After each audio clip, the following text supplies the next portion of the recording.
Hi, I'm Tim. Welcome to our channel and thanks for logging on. Today we're discussing the Roger Dubuis Sympathie 37 in rose gold. I'll use the anglicized version of the late great master watchmaker's name henceforth. You can see and you can purchase this Roger Dubuis Sympathie 37 in rose gold on our website. Subscribe to our YouTube channel if you enjoy these videos, and please click on the card in the upper right hand corner of the screen at any time during this video to see our full sales listing for this watch with additional accessories included in the sale, high resolution images for your desktop, and naturally complete pricing details for this Sympathie 37.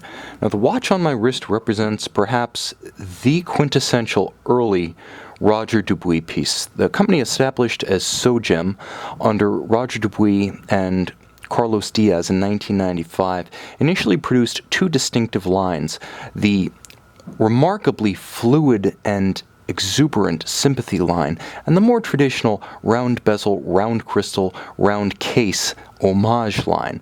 This watch was an incredibly subversive design in the mid-1990s when the traditions of Geneva horology still called for immaculate finishing and conventional forms. The watch does wear easily on the wrist in spite of its shape, however. 37 millimeters across the broad of the case from 9 to 3, that's not inclusive of the crown.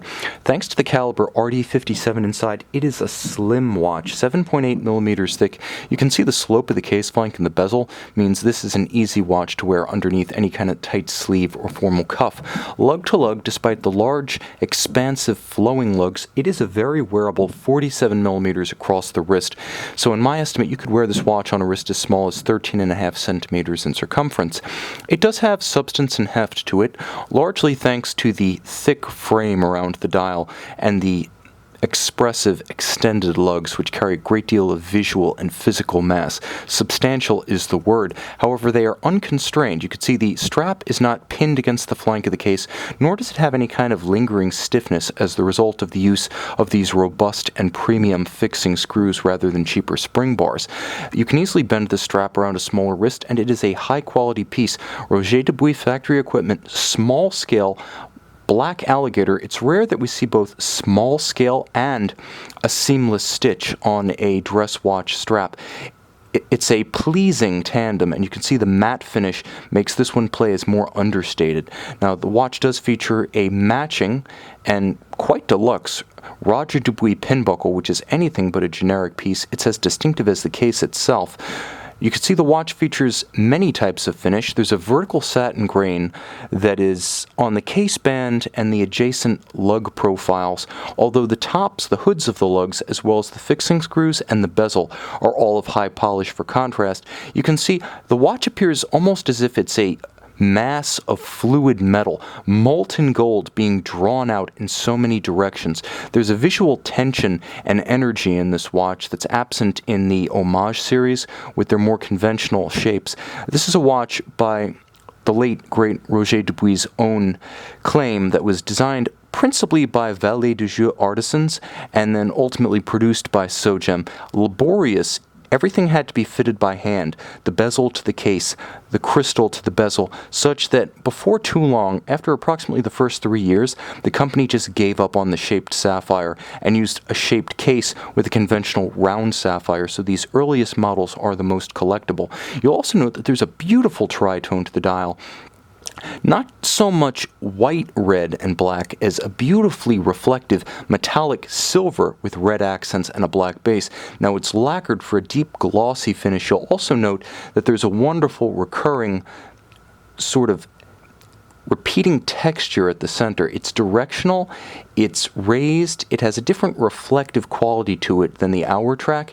It's a wonderfully distinctive dial with immense character, individualistic, almost to a fault. It's part of the quirk that defined early Roger Dubuis watches. Immaculately finished, imaginatively designed, and a little bit offbeat in character. Again, subversive is the word. A modern-day classic, the watch also features very traditional measures of quality. Starting, as you can see, Bulletin d'Observatoire at 12 o'clock. It is a Besançon Observatory chronometer. These were all taken to the observatory in Besançon, France, and certified as chronometers.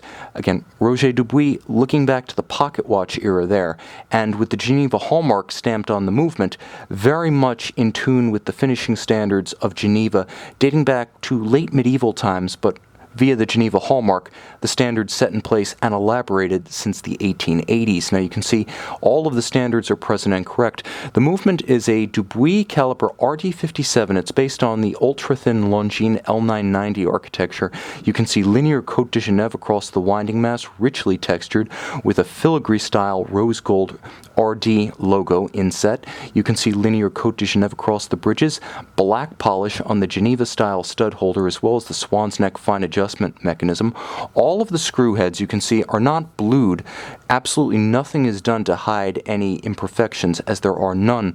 All screw heads black polished with chamfered slots.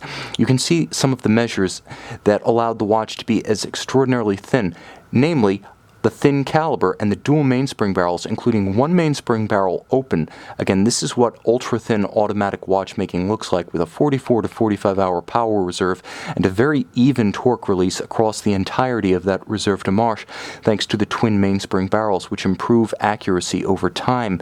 Now, the watch beats away at a traditional 4 Hz or 28,800 vibrations per hour, and there's so much more to be appreciated under the loop, from the beautiful mirrored polish of the jewel countersinks to the rounded, gorgeous, and broad mirrored anglage at the edge of every bridge, as well as the balance cock. It is a feast for the eyes as well as the intellect. You can see and you can own this modern landmark watch, the Roger Dubuis Sympathie 37, on our website.